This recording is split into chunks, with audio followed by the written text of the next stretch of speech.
ठीक है। Hello guys, आज मैं आपको मैडम गुप्ता एचओडी भट्टाचार्य महाविद्यालय, आज मैं आपको पढ़ाने जा रहा हूँ कंप्यूटर फंडामेंटल के बारे में, जो आपका पहला सब्जेक्ट है। चाहे हम बैचलर ऑफ कंप्यूटर एप्लीकेशन की बात करें, जिसमें बीसीए फर्स्ट सेमेस्टर का पहला सब्जेक्ट भी है, और पीजीडीसीए की अगर हम बात करते हैं post graduate diploma in computer application की, तो वहाँ भी ये पहला और इम्पोर्टेंट सब्जेक्ट है। क्योंकि जब भी हम कंप्यूटर के बारे में जानना चाहते हैं तो सबसे पहले हमारे दिमाग में आता है कि कंप्यूटर होता क्या है, व्हाट इज कंप्यूटर। तो जब हम कंप्यूटर के बारे में पढ़ते हैं तो हम इमेजिन करते हैं कि हम सभी फैमिलियर हैं कि कंप्यूटर क्या होता है। तो वहां पर हम देखते हैं कि कंप्यूटर जब हम इमेजिन करते हैं तो हमारे सामने एक फिजिकल डायग्राम सामने उभर कर आता है, जिसमें सबसे पहले जो मॉनिटर पार्ट जो होता है, इसको मॉनिटर बोलते हैं। टीवी नुमा संरचना दिख रही है आपको, तो ये मॉनिटर दिखता है। मॉनिटर के साथ साथ हमको ये कीपैड जो नजर आता है, इसको हम कीबोर्ड बोलते हैं, और एक छोटा सा डिवाइस होता है पॉइंटिंग डिवाइस के रूप में, जिसको माउस बोलते हैं। और एक होता है हमारा ये कैबिनेट, जो सीपीयू कैबिनेट भी कहलाता है, सीपीयू भी हम बोलते हैं। इसके अंदर और भी एलिमेंट्स होते हैं, एएलयू, सीयू, मेमोरी, है ना, इत्यादि। तो हम ये सारी चीजें हमारे सामने इमेजिन करने पर झलक के आ जाती है। और जब हम इसके बारे में अध्ययन करते हैं तो ये कैसा वर्क करता है, तो जब हम बात करते हैं कोई भी डेटा या सूचना को सिस्टम में प्रविष्ट कराने की बात करते हैं, एंटर करने की बात करते हैं, तो वहां पर ये कीबोर्ड और माउस का विशेष तौर पर रोल होता है। ये अनिवार्य इनपुट डिवाइस के रूप में कार्य करता है। अनिवार्य इनपुट डिवाइस या ऐसे इनपुट डिवाइस की हम बात कर रहे हैं, तो कीबोर्ड में मल्टीपल कीज होते हैं, ठीक है। उन कीज को हम प्रेस करके हम अपने जो भी डेटा होते हैं, चाहे अल्फाबेटिक रूप में हो चाहे न्यूमेरिकल रूप में हो, हम उसको क्या करते हैं, सिस्टम में प्रवेश कराते हैं। साथ ही माउस के द्वारा हम क्या करते हैं, पॉइंटिंग डिवाइस, इसमें ये लेफ्ट क्लिक, राइट क्लिक और स्क्रॉल बटन होता है। लेफ्ट क्लिक से हम किसी भी डेटा आइटम को मॉनिटर में सेलेक्ट करने के लिए उपयोग करते हैं। राइट क्लिक का यूज होता है वो पॉपअप मेन्यू ओपन करने के लिए होता है, कुछ विशेष प्रकार के फीचर्स के ऑप्शंस होते हैं जिसको हम वहां पर प्रेजेंट करते हैं।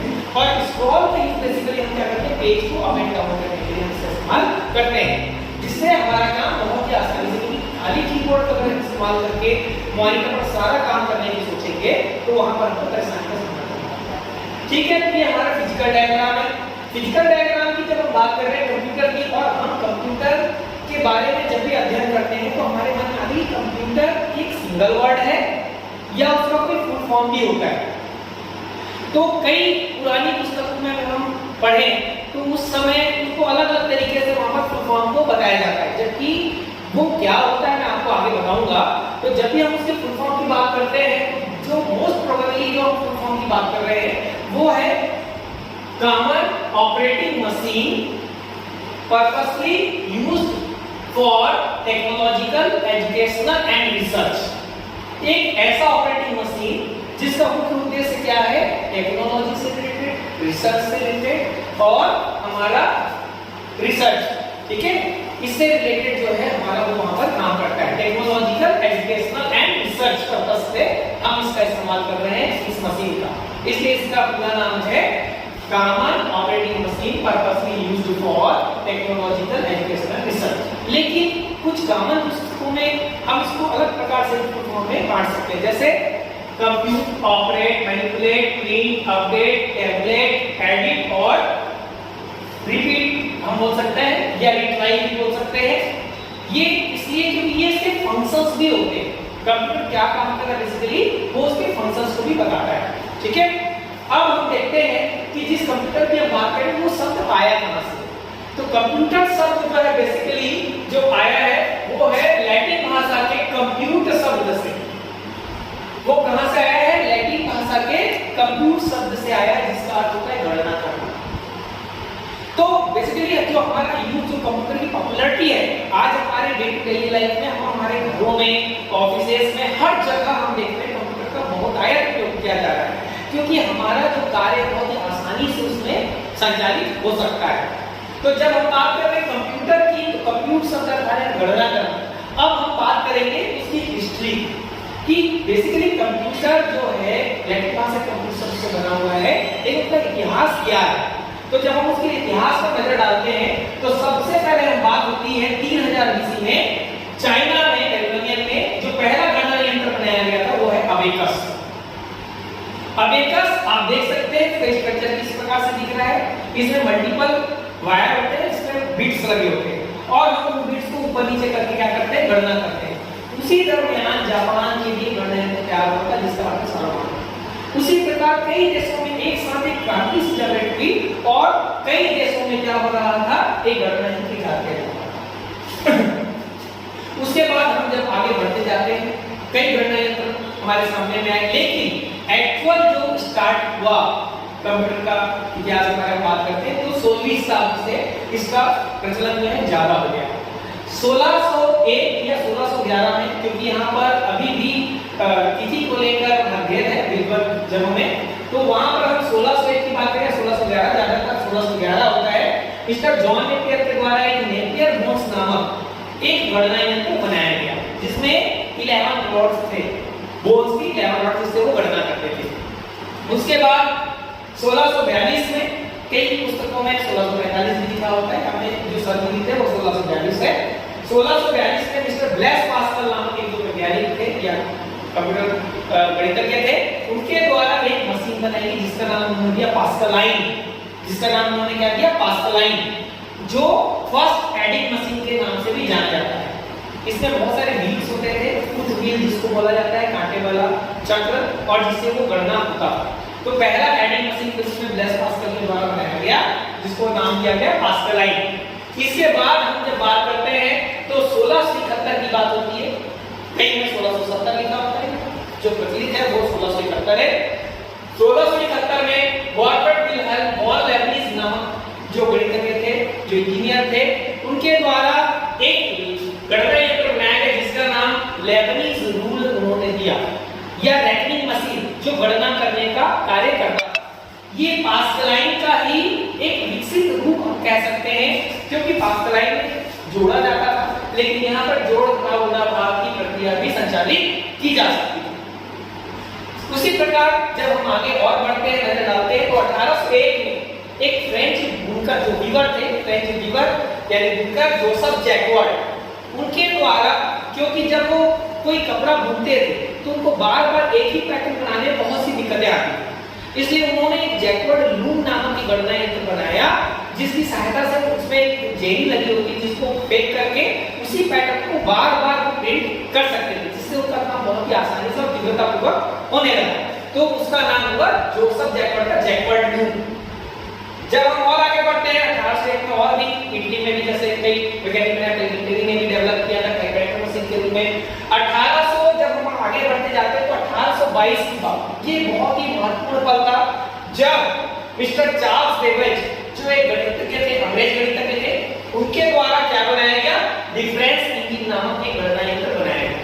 डिफरेंस इंजन नामक गणना यंत्र में बेसिकली उस समय कुछ कमियां रह गई होंगी, खामियां रह गई होंगी, जिसके कारण लोगों ने उसे अनदेखा कर दिया।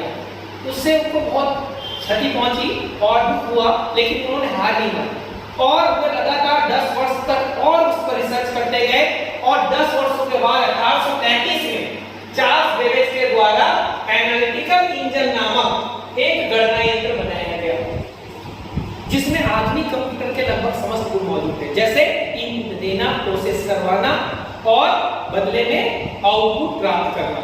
उसमें सॉफ्ट और गियर के रूप में एक मैकेनिकल डिवाइस था वो, जिसमें वो आसानी से इनपुट दे सकते थे, प्रोसेस होता था और प्रोसेस होने के बाद हमको बदले में आउटपुट प्राप्त होता था।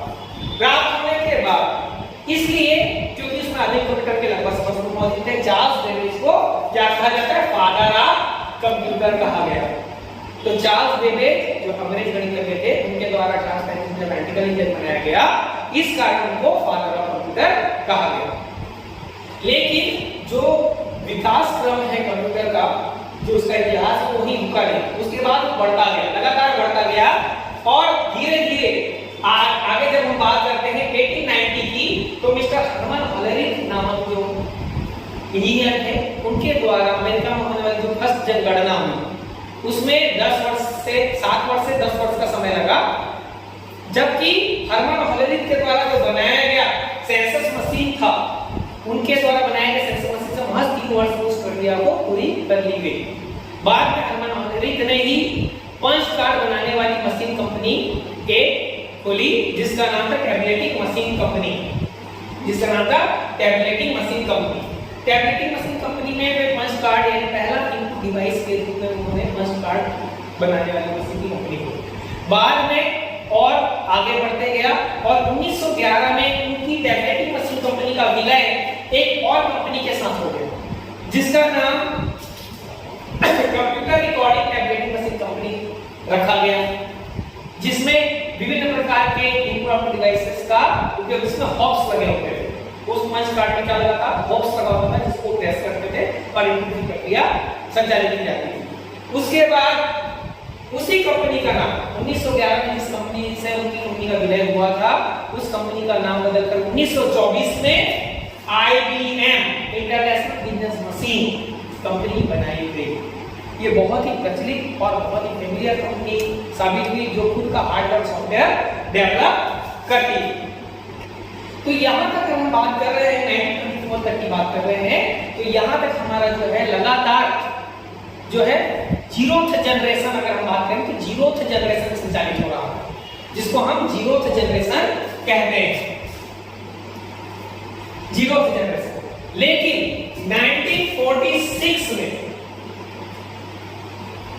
जब वैक्यूम ट्यूब का आविष्कार किया गया वहां से पहली पीढ़ी का शुरुआत हुई। तो जनरेशन ऑफ कंप्यूटर जो है वो हम आपको नेक्स्ट क्लास में बताएंगे, क्योंकि वहां से पहली पीढ़ी दूसरी पीढ़ी करते हुए आज की जो पीढ़ी के कंप्यूटर हम इस्तेमाल कर रहे हैं उसके बारे में हम नेक्स्ट क्लास में आपसे चर्चा करेंगे।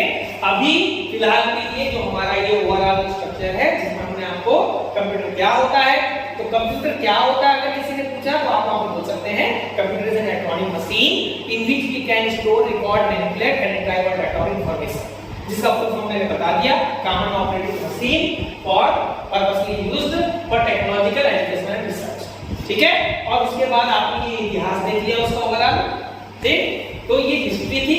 अब जब हम नेक्स्ट क्लास में मिलेंगे तो वो होगा आपका जनरेशन। ठीक है, ओके, थैंक यू।